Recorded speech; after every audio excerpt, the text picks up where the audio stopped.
corner three. Good on the pass from Wes Enos, and the Bulls really rushed it down the floor there. Lead pass to Pitt, and he's loose for a one-handed dunk.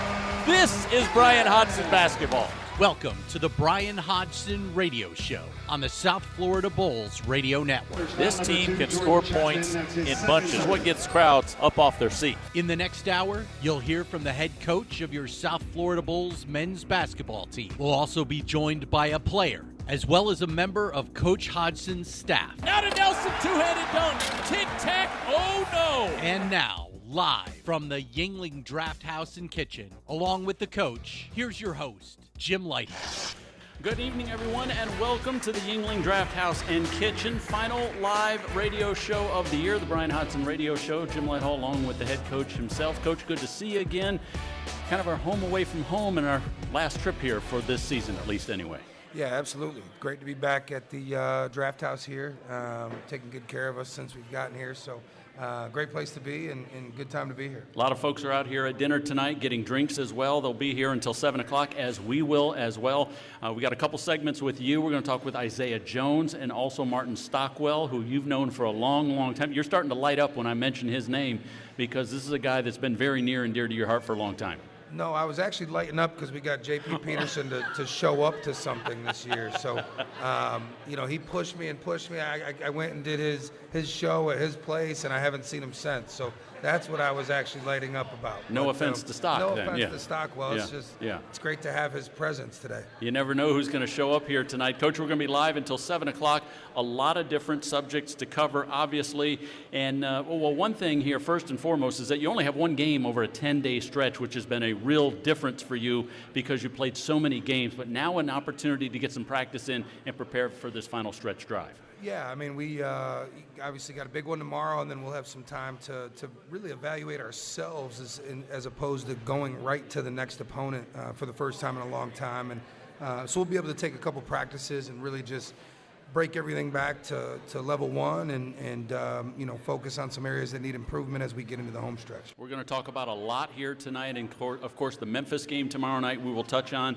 Questions are already rolling in for you, Coach, which we will get to in about 20 minutes or so. Folks can write these down on the cards, turn them back into us here, and then we also have a team gear package that will be raffled off at the end of the night, so a lot going on here. But let's talk about those Memphis Tigers Thursday night at 7 o'clock. When you talk in this league about Memphis, it usually gets people's attention, and of course that's always a marquee opponent at the YC, and that's going to happen tomorrow night.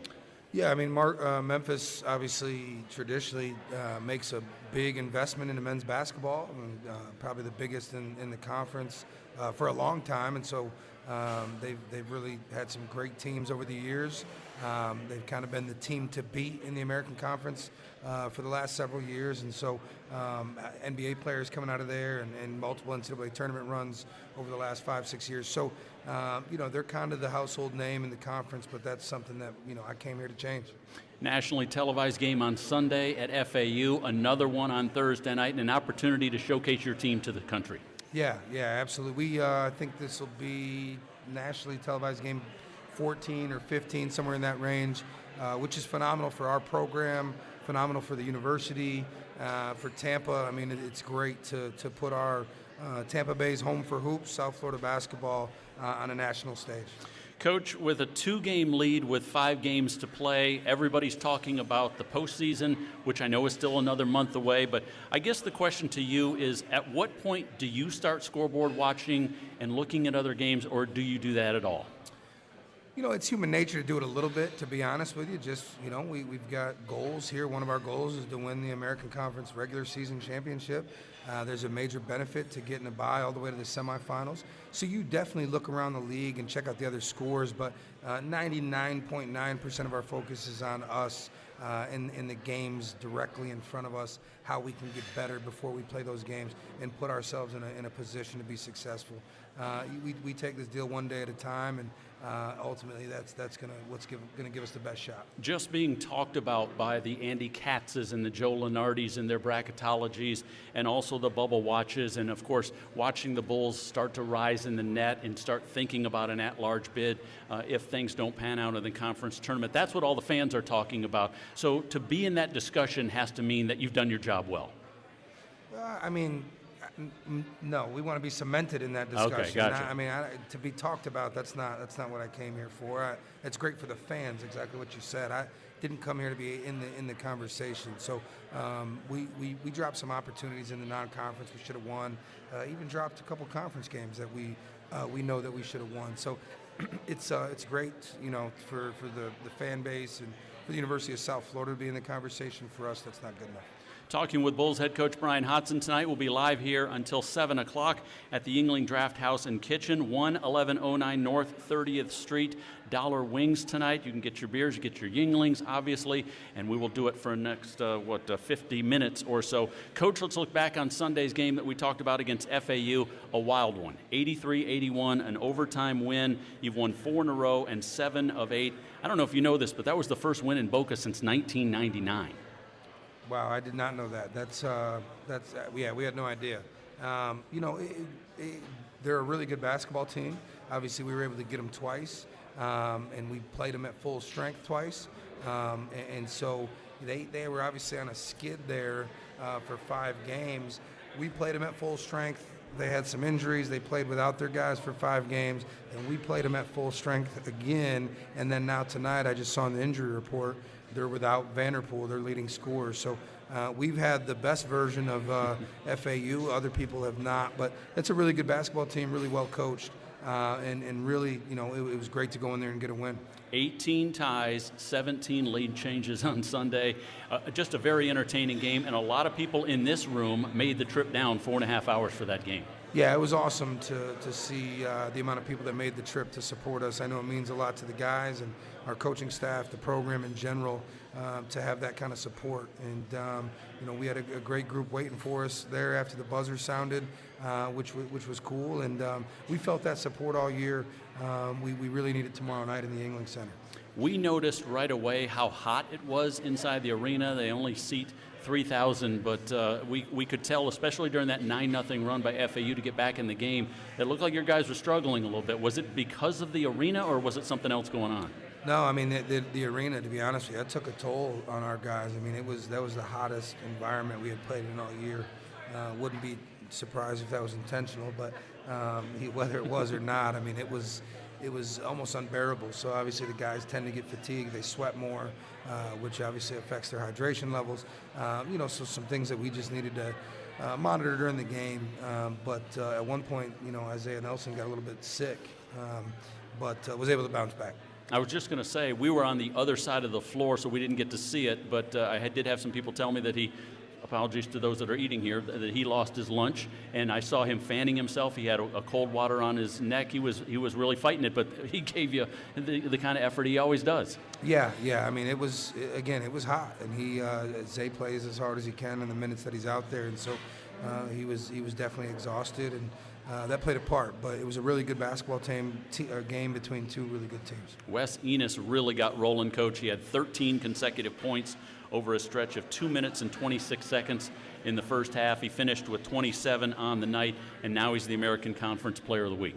Yeah, great to see him get that recognition. One thing we've gotten several of them this year. What's great about our group is they don't put a ton of stock into the individual awards. They really celebrate each other's success, but they stick to what we want to ultimately accomplish as a team. But really proud of the way Wes played, especially during that stretch there that kept us in the ball game.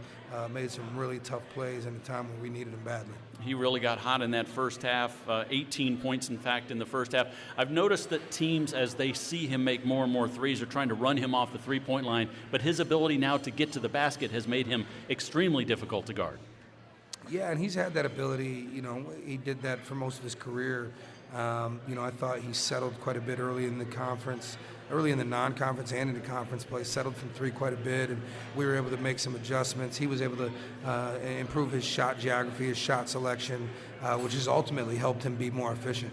He had a huge first half, and then we saw Joe Pinion get dialed in the second half. Coach, that arena is 1.8 miles away from the beach, and I think a couple of those threes, he had sand between his toes. He was really deep. Yeah, Joe, they both can do that, and Joe does it at a high level, and he made some big-time shots for us down the stretch as well. Damian Collins gets a block on a three-point attempt at the end of the first half, then a run out. Didn't make the free throws, but really I felt kind of stole some of their momentum at the end of the first half. Yeah, that block was huge. I mean, it, obviously impacted the way the game ended going into the half. And then obviously Damian had a big offensive rebound at the free throw line late in the game that catapulted us to a victory. That was with about 2 minutes left to go in the game. He's kind of laying on his backside. He comes up with that in an effort play. And then you get points off of that because C.J. Brown got a bucket on the baseline, which was huge, and you go up one at that time. Yeah, that was massive. That play was a big-time part of why we were able to get out of there with a win, coming up with an offensive rebound at the free throw line like that. That's tough to do. That takes a lot of effort. That was a big-time play by DC. So once again, you get another 2-game road sweep. You've got 7 road wins. That's the second most in school history. The record was 8 under Amir a couple years ago, so opportunity to match that and better that. This team has been dynamite on the road. And I said this to you in the pregame, but the road doesn't scare your bunch at all.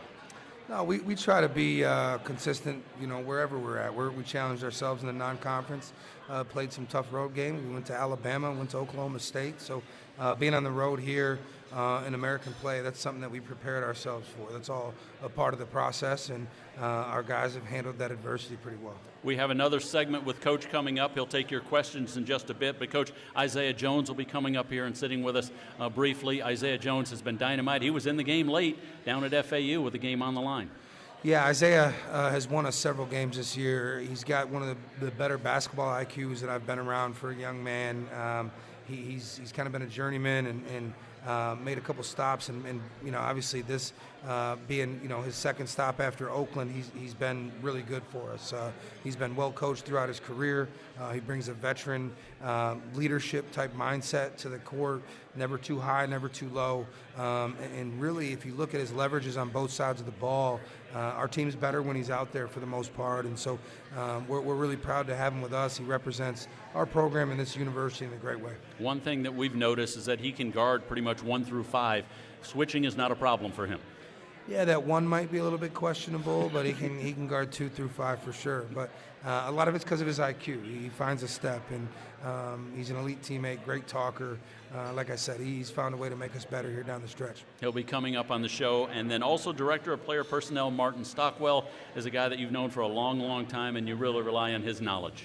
Yeah, I call him Coach Stock. He was my high school coach and retired here in October after a long teaching career and high school coaching career, and was fortunate, was able to hire him here to be one of my assistants, and has made an immediate impact from the time he stepped on campus. He loves it. He lives and breathes basketball.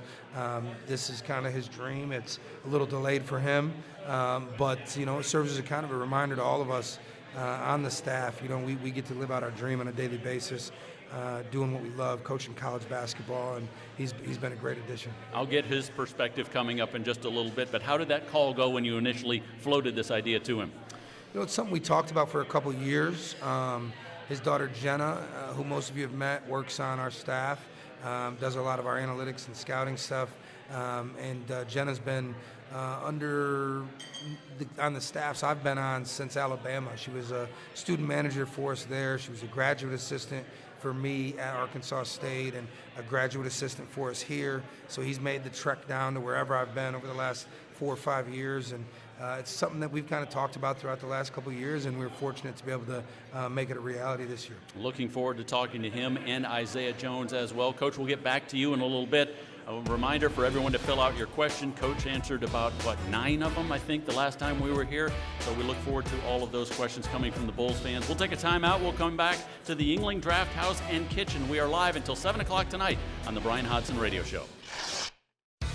Brown to throw it in, looking for Enos. Into the corner it goes. He catches, he elevates, he fires a 3. Around the rim and off. Jones with an offensive rebound. Putback good! Wow. Isaiah Jones, the pride of Nashville, Tennessee, with a putback.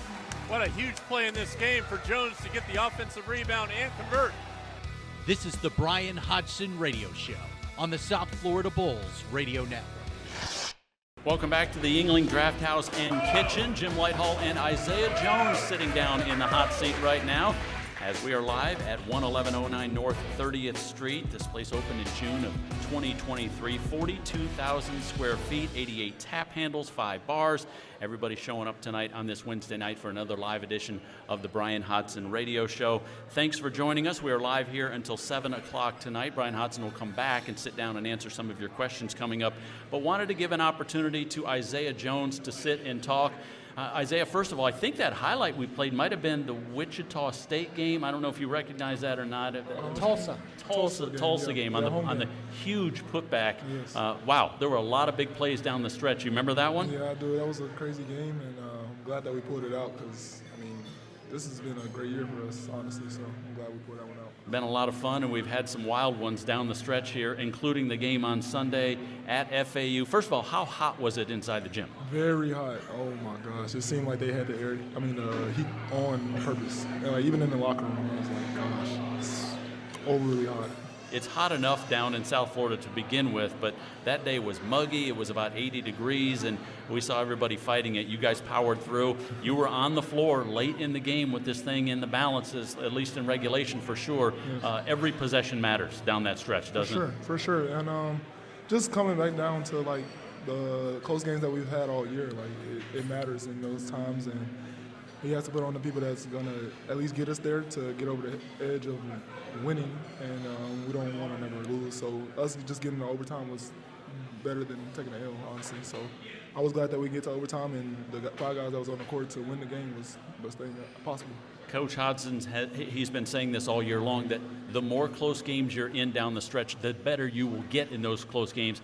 And now, you dropped some early in the year in those tight ones. Now you're winning those games. Yes. I feel like that's the main thing is learning from our mistakes early on in those close games. Like, if we just gave up, that would be a different thing, but we don't give up as a team. And I really feel like that we've learned how to handle those close situations and how to stay mentally focused in those situations as well. So, yeah. Talking with Isaiah Jones. Now, you got a game tomorrow night at the Yuengling Center against Memphis. You probably grew up watching Memphis and all the stars that they've had, all those NBA first-round draft picks. Yes. But your first opportunity to play against that bunch. What do you think? I can't wait, honestly. Coming to this conference, that was like one of the games that I circled on my calendar because that's like so close to home. I lived there for multiple years. One of the coaches on the coaching staff was actually my head coach my freshman year at Detroit Mercy, Mike Davis. So it's just like, and then I have like 3 or 4 people that I know on the other team. So it's just like a hometown game for me, which when we go to play Memphis is going to be the same way for me.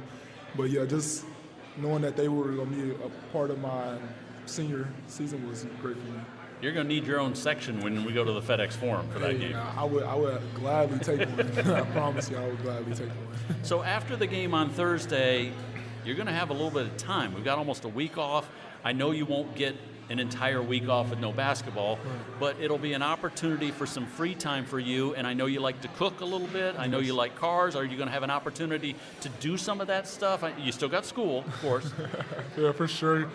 School is school. I'm in an Italian night class right now, so it'll give me time to actually lock in the most I can with this Italian and this little stretch that we do have with those days. But, yeah, I do love to cook. I cook everything, anything, steak, pastas.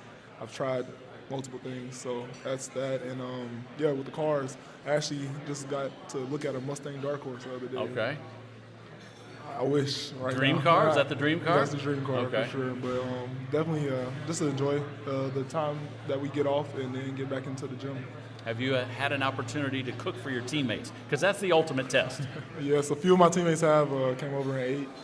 I think it was like steak one time and then pasta another time. So a few of my teammates have is like Dev and CJ and Gab, they have. So they said I can cook. Okay. I just know that. That's the best endorsement you can get. Hey, for a while there, I thought you were going to be drinking through a straw because you got either a tooth or teeth knocked out earlier this season. Was it one or was it multiple? It was multiple. So I had a bridge that I got put into my mouth my sophomore year of college because I had a gap growing up all my life. So I ended up talking to a dentistry and they hooked me up. So they helped me, and that was the first time it's ever got knocked out of those 3 years that I've had it. And that was a wild experience. Didn't expect it, and we survived. That's all that matters. I remember when it happened, nothing was called originally. You were kind of making your way towards the huddle, holding your mouth, and I think Coach Hodgson challenged that and ended up getting some free throws out of Yes, that. he did. He got 2 free points off me, off me. But I'm just glad that it was worth it. I put points on the board off of getting my tooth knocked out, so I'm happy with that. So it's 1 tooth for every point. That's the trade-off. Is that right? Literally. So you're from Nashville, Tennessee. You played at East Nashville Magnet High School, where you averaged a triple-double. Close to. Okay. Close Okay. to. I wish it was a triple-double, but it was Was it like 0.8 away from? Or, not no? 0.8. Not I'm stretching, honestly. Okay, It was like 18 points and like 10 rebounds and like 6 assists. Okay, all right. It's still a thought. Well, I appreciate you being honest with it. It's still a thought, but it was games where I was very close, like 9 assists. So like I feel like that was probably my best year, and then I ended up moving to Memphis because of COVID. So Okay. it just built it up from there. But yeah. I watched the highlights, and I'll tell you what, if they left you unguarded on the perimeter, forget about it. You're taking it. You made a school record 11 threes in one game for the Eagles. You remember that night? Yes, versus Stratford. That was the most threes I've ever hit in the game, and it was a fun night for me because it didn't seem like it was going on, but it was going on, honestly. So that year we had a great year, went to state, and then COVID hit, so it kind of canceled it for us. But I had a great overall year for that year, too. You had a great high school career. It looks like 82 and 15 in your 3 years. Yes. A lot of winning. A lot of winning, honestly. My freshman year, I barely played, but that team was very, very good. We lost in, like, the sub-state, so it was a lot of winning in that year. And then my sophomore year, we went to state, so we probably lost, like, 3 games that year. So it was just a really good year just winning. And then my junior year, I got to play with my little brother, and we were dominating the whole year, so that was even better for me. So you were 135 pounds as a freshman. You're listed at 229 now. I know a lot of guys, once they get out of high school, put on weight, but it's usually right in their belly. Yeah. You have filled out. Yes. Is it because of the eating, because of the weight training and the discipline in college? Well, my freshman year, they told me I had to eat a little more in high school, so I was like, all right, I guess I gotta get it done. So I started eating a lot more, got chubby, I would say, and then as I progressed, my freshman year came in about, I want to say like 190, I want to say, my freshman year, and just started lifting weights, and I fell in love with weight room a little more, got stronger, and then got chubbier again as the years went on, and I feel like this year was the best I've looked body-wise, body percentage-wise, and all that, so I definitely feel like everything's toned out now, though. Did you play baseball, basketball, and football in high school? Yes, I played football my freshman year. I was like, that's not it no more. What was your position? Wide receiver. Okay. 135, long and lanky, just throw it to the sky and you'll go get it. Trust me, I was one of those football players that got hit and went straight to basketball after that. But yes, I played baseball before I played basketball. Okay. And baseball was my first love. I love Derek Jeter, and just somebody I would focus on. And like baseball was just like that one sport that nobody could tell me anything about. And then I started getting taller, and then that's when basketball really just hit for me. So you end up at the Spates Academy in St. Pete for post-grad. Maurice Spates, who a lot of people know around here, obviously, Pinellas County guy, was on the staff here with Amir as well. How was that being away from home for an extended period of time? Honestly, I was ready. I moved to Memphis and was ready for a new change already. So when I got to St. Pete and I got the connection with Mo Spates, it was like almost like a college vibe for me. My freshman year, it felt like a freshman year for me. And Mo made it even easier for me. He treated me like a little brother. He brought me under his wing, and like we talked every day. We still talk to this day, every day almost.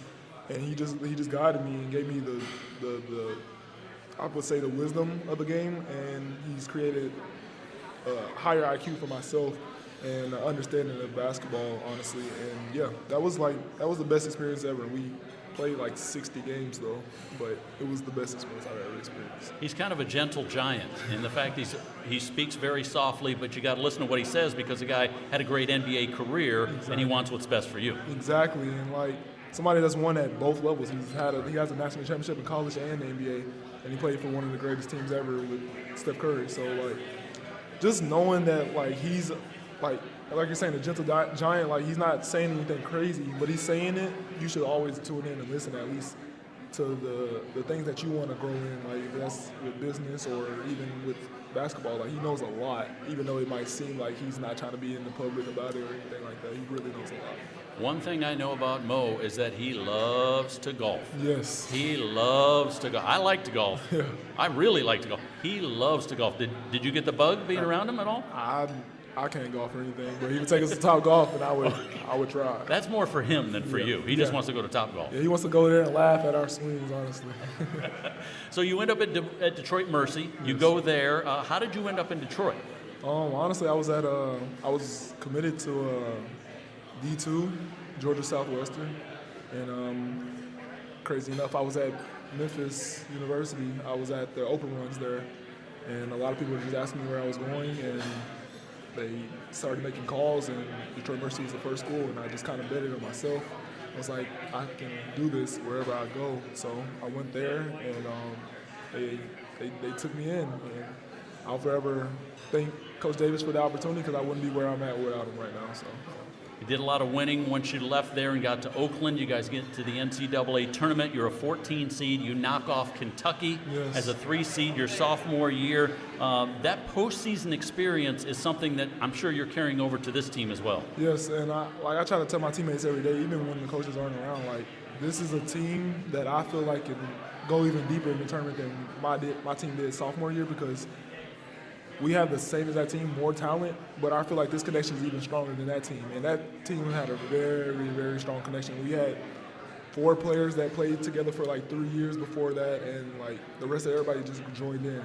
So I feel like this team is way, way more connected, and that's just in 1 year with 2 people that played together already. So like, that's just the strength that I feel like our team has brought this year, and showed in games, even when the close games come, like we're able to talk to each other and understand each other and what's going on.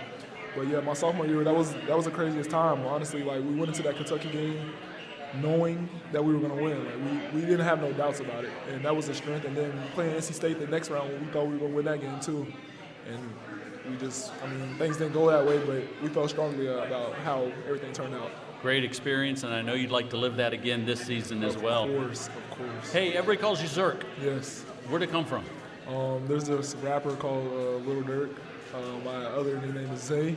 So I just put the Z in front, and it's been ringing ever since. Okay. Yes. Everybody calls you that. And last question before we let you go, but I know you're a big Jordan 4 fan. I'm a 3 guy. We're all got our model, but I like the 3s. You like the 4s. Yes. So it's always 4s. Yes, it's always been 4s for me. Only because they're like a bulky, and I like to wear baggy pants and stuff like that, so it kind of fits with what I wear. But yeah, Jordan 4, and then I would say Jordan 1. Jordan 3 is top 5. I'll give you that. Okay. But definitely Jordan 4 is number 1. I hate to admit this, but I bought the Jordan 4s when they came out originally. I was in college at the time. Really? Yeah. I mean, that's in the Wayback Machine. I know. But when you got the original shoes when they came out, you still got them? No. Okay. No, those Jordans fall apart pretty quick if you don't keep them nice and sealed in there. Isaiah, appreciate you coming by. Good luck for the rest of the season. I know your experience is going to really help this basketball team, and I love what Coach said about your basketball knowledge, because every time you're on the floor, good things happen. That's a great testament to your game. I appreciate it. And I just hope that everybody comes out to the game tomorrow to really experience a really packed out game and an intense game, because this is the first time we're playing them this year. So just hope everybody can get there at 7 o'clock tomorrow. It's going to be a ton of fun. Going to keep on rolling. Bulls have won 4 in a row and 7 of 8. That's Isaiah Jones, better known as Zerk, around the locker room. Thanks for joining us. Appreciate it. All right, we'll take a timeout. We'll come back on the Bryan Hodgson Radio Show. Enos has 26 today. Here's his 3rd and final free throw, rimmed out. Collins got a hand on it. It's loose. Collins ends up with the offensive rebound. He gets into Omojafo with 1:50 to go. What a hustle play by DC. C.J. Brown with it. He's going to drive it against Carlisle to the basket. Throws up a floater. Good! C.J. Brown with a teardrop from the baseline. Bulls lead 81-77, 90 seconds to go. The Bryan Hodgson Radio Show continues on the South Florida Bulls Radio Network. Welcome back to the Yuengling Draft House and Kitchen. Jim Lighthall with you as we are live here until 7 o'clock tonight. Appreciate everybody coming by, as the 20% off is still good here for food and retail with a game ticket within 7 days. Also, students and staff receive a 20% off of retail.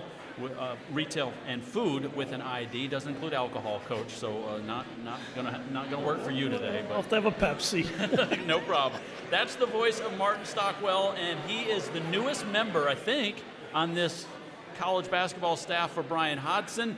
You know, first of all, thank you for doing this. I appreciate you coming by. I know you guys don't get much free time, and I'm stealing about 15 minutes of it. Glad to be here. It's a great thing. The coach wanted to do this show for sure, and we've been able to do that with obviously some help from the Yuengling Draft House and Kitchen, so we appreciate all their help. I mentioned that you were one of the last guys, if not the last person, added to this staff. November 3rd you get hired. That's the day of the first game, and I guess you roll off the bus or the airplane and they give you a polo shirt and tell you to sit down on the bench. Is that the way it worked? Or were you just negotiating a huge contract and it took that long? Well, I didn't have that great of an agent if I did. So, no, I was working back home until October 30th was my retirement date. So I couldn't leave. I had my car packed in the parking lot pretty much. So I got in here November 1st and officially started November 3rd that first day. So around, 10 or 11 o'clock on the night of the 3rd, your phone blows up because all your golfing buddies are saying, we see you on TV, you're on TV. Yeah, it has been kind of funny to get a lot of messages from back home to see me and my daughter. But, you know, they know both of us, so it's kind of been neat for all of them. You and Bryan Hodgson go way back.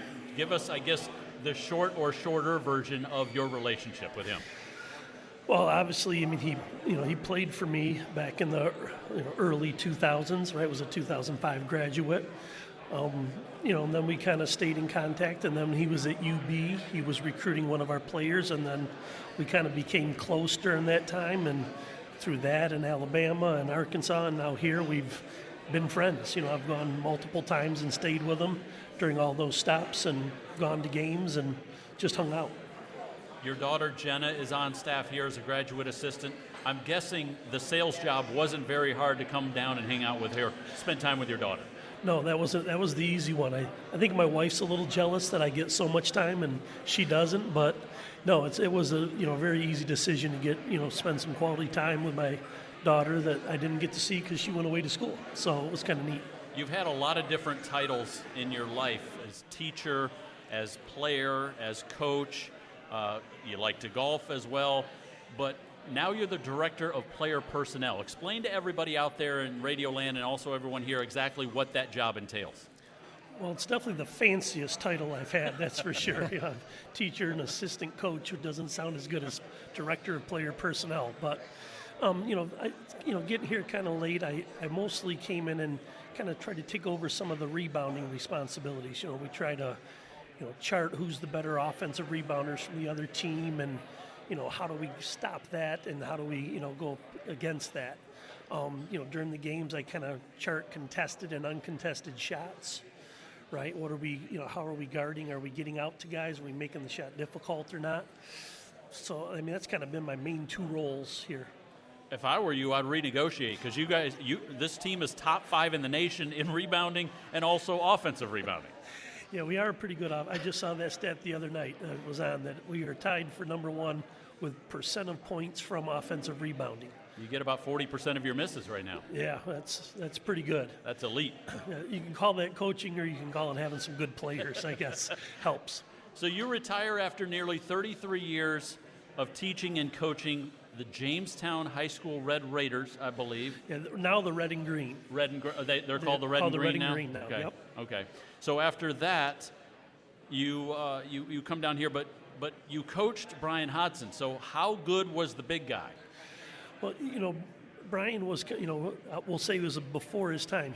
We wanted him to post up and be a dirty rebounder, and he wanted to shoot threes and, do all the celebration stuff that they do making threes. So that wasn't really allowed back in the early 2000s, right? If you were over 6'2", just go in there and get ugly. So, but no, he was a good player. He was a good shooter, right? He was a big guy. That was different. It was something. Now, if you can't shoot, they don't want you as a big guy, right? Right. Who cares what you do otherwise? So it's kind of funny that he was kind of one of the first guys to do some of that stuff. You were a math teacher, too, so how was his math? Was he any good in class? Luckily, I didn't have him as a math student, because I don't think his math was quite as good as his coaching. But He was counting in threes all the time was the Yeah, problem. that's right. He wanted nothing but threes. We said there's even numbers too, and he didn't want to hear it. You also coach soccer and golf and track. I know some previous coaches, some high school coaches, that are just coaches, and they can coach whatever sport comes in front of them. Is that the way it's always been for you? Yeah, golf was one that, the main reason I got into golf was my daughter was golfing. Now, I played golf, but I got in, my really good friend was the head golf coach, and I became his assistant and coached the golf team to hang out with my daughter, which I'm doing now, I guess. I just keep following her around. Track is a unique one because it's an individual sport, totally different. And soccer really isn't that much different than basketball with your feet. The spacing and all that. So, I was good friends with the athletic director, and when he called and said, hey, we're having a hard time getting a guy, he knew that my answer would be yes, right? That I understood that was part of the assignment. You played golf for a year in college, too, did you not? I did, actually. It was the first year they had a golf team at Lake Erie College, yep. It was an experience for sure. I mean, it was nothing great competitive. We were just kind of starting it, but It was kind of what I fell in love with. I love golf, for sure. Talking with Director of Player Personnel Martin Stockwell. He goes by Marty, he goes by Stock. You guys many nicknames as some of the players do. Let's talk about you, the player in college. 1,126 points in just 2 seasons at Lake Erie College. You were the male athlete of the year in 91-92. I think the golf game put you over the top. Yeah, it seems like a long time ago. Definitely, those were great memories. I mean, it's, part of the reason that kind of got me into coaching and teaching was that love of basketball that I had, for sure. When's the last time you've played golf, and have you played since you've come down here to Tampa? Because we can play all the time. I actually did get to sneak out I played 11 holes the other day. I got to sneak out at about 4 o'clock and played until it got dark. I finished 9, and then I went up and down 2 more before it got really dark. So they're not playing in Jamestown right now. No, they are not. That's for sure. Yeah, you would be on a simulator for sure. They gave you your first coaching job there as well, right? At Lake Erie Erie. I actually went back I finished my 4 years. I still had to student teach, so I went back that 5th year and was a student assistant. So I was coaching as I did my student teaching. And this is the part I really love. You get inducted into the Lake Erie College Hall of Fame in May of 2002. I mean, that's the ultimate, getting into a Hall of Fame. That had to be a great honor for you. Yeah, it was a really, really good, really nice experience to, get inducted into the Hall of Fame. Kind of a, I'm not a big awards person or celebrator, but kind of a big deal. I saw the pictures of you in college. You could really go. You could go. Yeah, again, a long time ago. That's, So you met your wife, Beth, and then you have 2 daughters, Allie and Jenna. We mentioned Jenna as a grad assistant with the basketball team. She works as hard as anybody on this entire staff. How much fun, though, has it been around her, not just on a personal level, but on a professional level? Yeah, it's been neat to, see her at work and, see her passion and love for the game that, that I have. And she's your roommate, I think. Is that right? Yeah, that was the deal, that we ended up rooming together. That was, as we were looking, even before I knew I had this, I knew I was retiring. So I'm like, well, let's look for a 2-bedroom. My mom will come down. I'll come down. I came down a little more than she thought, I think. Who does the cooking? Isaiah Jones? Because he could cook. You should hire him out. If anybody cooks, it's Jenna. I'm definitely not a cook. That's for sure. No. And does she call you Dad at home or on the floor? Well, how does that work? Or is it Coach? Yeah, no, it's Dad. Once in a while I make her call me Mr. Stockwell when the old teacher comes out once in a while. But no, mostly Dad. That's for sure. Last question, we'll let you go. I know you want to get back over there and spend some time with her, but this team is really good. You've been around a lot of basketball teams in your life. How good is this team? How deep can they go? Yeah, I think this team, we talk all the time, definitely has as much talent as anybody that we've played against, right? That's counting Alabama. I think we have as much talent, right? So I think definitely this team has a very high ceiling, and now it's just about making it all click at the right time, and right now it's going. Just got to keep it going for another month plus. Bryan Hodgson's 2-year-old Jet calls him Stock, yells Stock on the bus. Where's Stock? But he's sitting right here next to us. Coach, I appreciate the time, as always. Thank you. Yeah, great to be here, Jim. Thank you. Martin Stockwell there, coming back with Bryan Hodgson with the questions from the crowd. Also, don't forget to get in the raffle for that team gear package. That's coming up next on the South Florida Bulls Radio Network. 3 dribbles, spins it, lets it fly, got it. C.J. Brown. Inbounded by FAU. Moretti quickly into the front court. Passes to Carlisle. He's going to elevate. Shoot a three. It's good if it goes. It's off the rim. Didn't go. Offensive rebound. 1 second left. Bulls get the rebound. It's over. The Bulls win it 83-81. What a finish. Wow. More from the head coach now on the South Florida Bulls Radio Network. Welcome back to the Yuengling Draft House and Kitchen. Final 15 minutes or so here as Bryan Hodgson has rejoined us. Coach, that was the end of the game on Sunday. Wild finish. They got a look, but you guys closed the door at the very end. Good stop. Yeah, it was. Obviously, they got a good look, but we came up with the rebound. Kind of surprised at what they did, to be honest with you. Thought he may call the timeout, but either way, our guys were prepared. So coming up with that rebound was huge. Big win, 83-81 on Sunday in overtime. Bulls have Memphis at 7 o'clock on, actually tomorrow night. I was going to say Thursday, but tomorrow night, 7 o'clock tip. Our pregame show will begin at 6:30. All right, Coach, we got a ton of questions. Let's rip right through these. First one, after winning the American Conference Championship, what NCAA region would you like to play in? Well, we can't, I'm pretty sure the rule is we can't get Tampa because we're the host. So I know you guys may not love this, but I'm from Buffalo, New York, and that's one of the host sites, so I would love to end up in Buffalo. Well, we would have home court advantage for that. Real home cooking. Next, Neil, who asked that one and this one, what are your 3 favorite bourbons? This is your wheelhouse right here. Yeah, 3 favorite bourbons. I like an Angel's Envy Rye. I like Russell's, big Russell's guy, Russell's 13. Outside of that, man, it's kind of a toss-up, honestly. On a regular basis, probably Eagle Rare. Okay, so we all know what to get you for Christmas coming up. That'd be great. Okay. Yeah, go to the Russell's 13. If you're going to buy me a Christmas present, get the Russell's 13. All right, sounds like we all have to chip in on that one, though. Yeah, you may. Okay. This one coming in, how did you meet Frank the Tank, who's going to be at the game on Thursday? Yeah, so Frank, we met when I was at Alabama. I'm friends with Rico Bosco from Barstool, and I think the Frank stuff kind of started as a friendly banter and Buffalo Bills versus Miami Dolphins, and then we just became close. I mean, he's a sports junkie. He loves to talk sports and history. Those are my favorite two subjects, and we just kind of hit it off. And he started supporting us at Arkansas State, and then that carried over here. He was at a game earlier this season. He was throwing out T-shirts and all that, and he'll be back tomorrow night as well. Was that an easy call, or was that his idea to come back down? He called us. Okay. He said, I'm coming back down to Tampa. Can I come to the game on Thursday? I said, yeah, absolutely. He's actually drove down from New Jersey. Okay. He's tired of the cold weather.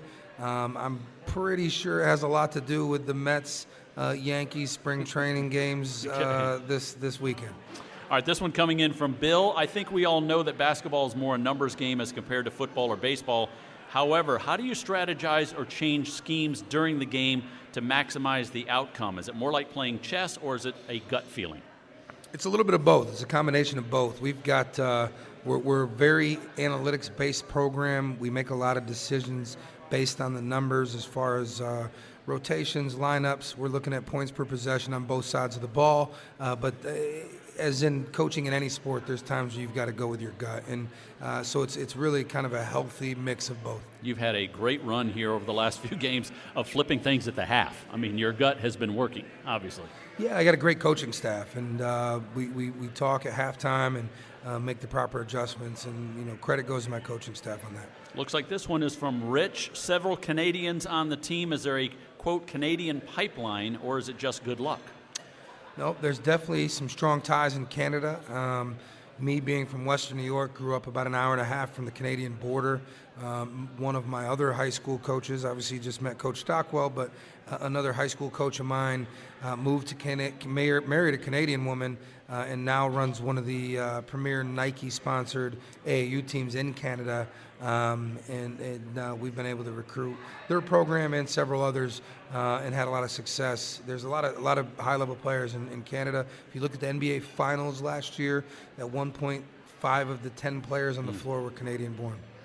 That's Bryan Hodgson. We're taking questions from the crowd here at the Yuengling Draft House and Kitchen. We'll be live until 7 o'clock tonight. I'm guessing this one came from the students' table.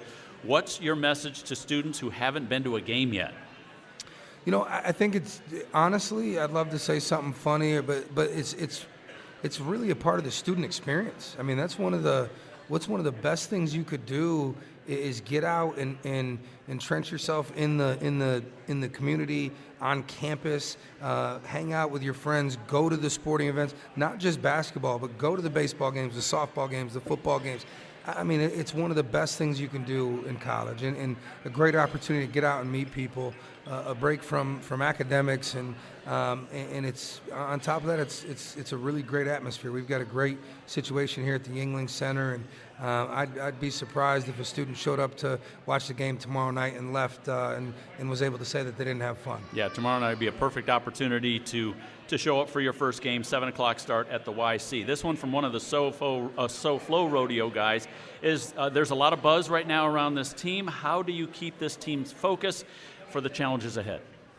We just take everything one day at a time, one practice at a time, and even games. We break our games down into what we call 4-minute wars between media timeouts, and we evaluate ourselves in those 4-minute wars. And then we remind ourselves constantly we haven't accomplished anything yet. I mean, there's no trophy for being in first place on what's today, February 18th. Yep. You don't get a trophy for being in first place on February 18th. You don't hang a banner on February 18th. And then also reminding ourselves of the work that we've put in for the last 10 months to put ourselves in a position to be successful. And when we get out there and the ball's tipped, at the end of the day, to rely on our work. This one comes from Misty Winter right over here. Great question. Can we get to the NCAA tournament without winning the American Conference tournament? There's it's tough. There's a path, definitely.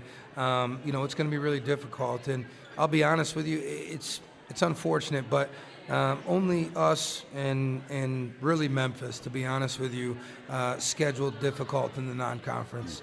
And so the rest of the conference really puts us in a tough spot because we're playing quad 3 games on a nightly basis instead of playing quad 2 and quad 1 games. Our quad 1 wins, Utah State was a quad 1 win, obviously.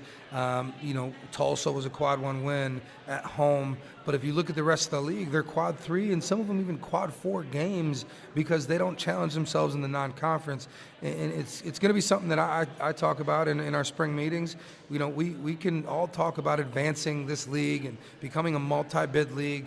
But if you don't do your part, then you're hurting the group. And so at the end of the day, listen, had we gone undefeated and beat Alabama, beat Oklahoma State, and won our games in the Bahamas and not dropped those 2 games at home, well then, yeah, we'd be in there, right? But we're just, we're taking it one game at a time. We should be in the conversation. We're in the top 60 in the net, top 60 in KenPom. We've got great metrics. We've got across the board, offensive efficiency, defensive efficiency. So we just got to take care of these games one game at a time. All right, good answer there. Braden wants to know what player is best on the aux or, quote, has the best playlist?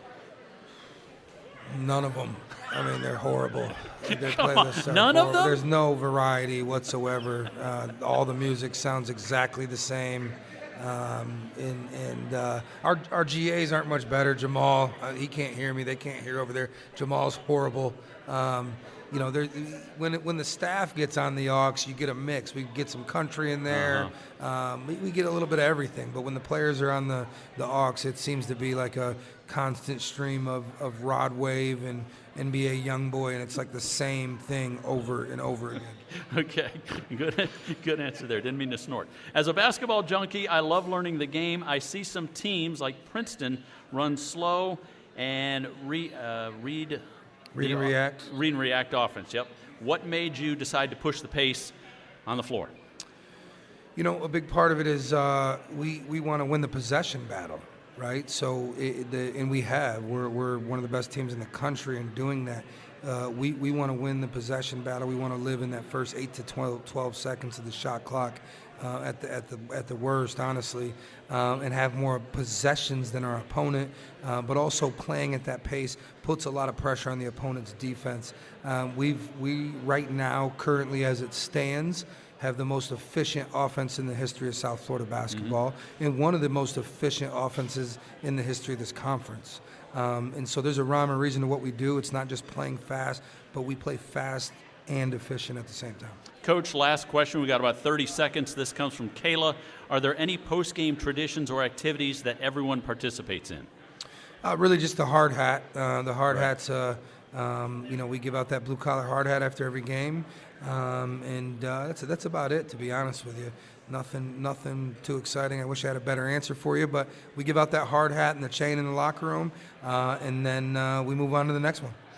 So it's tomorrow night at 7 o'clock. The Memphis Tigers are in town. They've beaten the Bulls 2 in a row, 7 of the last 8. Coach, it's going to be a great basketball game at the YC. I know you're trying to get the building packed. You want a crazy atmosphere because you want to beat this bunch. Yeah, absolutely.